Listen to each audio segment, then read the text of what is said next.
bit about who you are and why you're here. Hi, yeah, I'm Stan Barber. I'm an independent consultant running a company called Academ Consulting Services. I've been involved with IPv6 since about 2000 when I was working for NTT. And they rolled out their IPv6 transport service in 2003, and I spoke a lot about that all over the country. And I've continued that even after leaving NTT.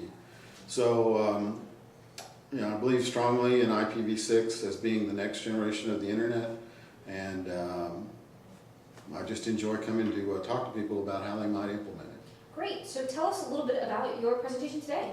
Well, that was part of my presentation today, was really some of the steps and things to consider when you're trying to bring IPv6 into your environment. The main point that I was trying to make during the talk was that it's another big IT project. It's like any big IT project. You have to plan for it. You have to take care of things that are peculiar to that project that relate to the end result. And in IPv6, to me, the big part of that is training, being sure that the staff that are going to be involved in supporting the network understand the information that the network's telling them, because it's going to be different than it told them when they were just running IPv4.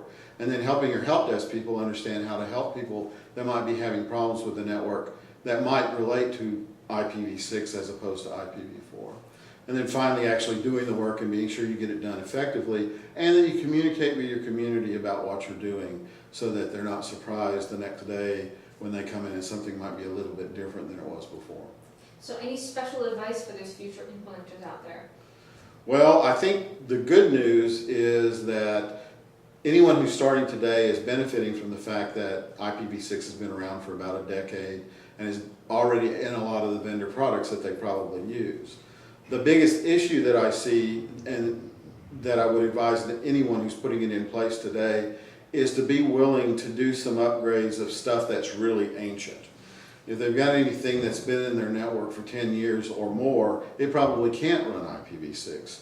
And being able to identify those things early is going to help them be able to figure out, okay, that's okay, I can deal with that, or I need to have, as part of my plan, some way to phase that out of my network as part of adding IPv6 to it.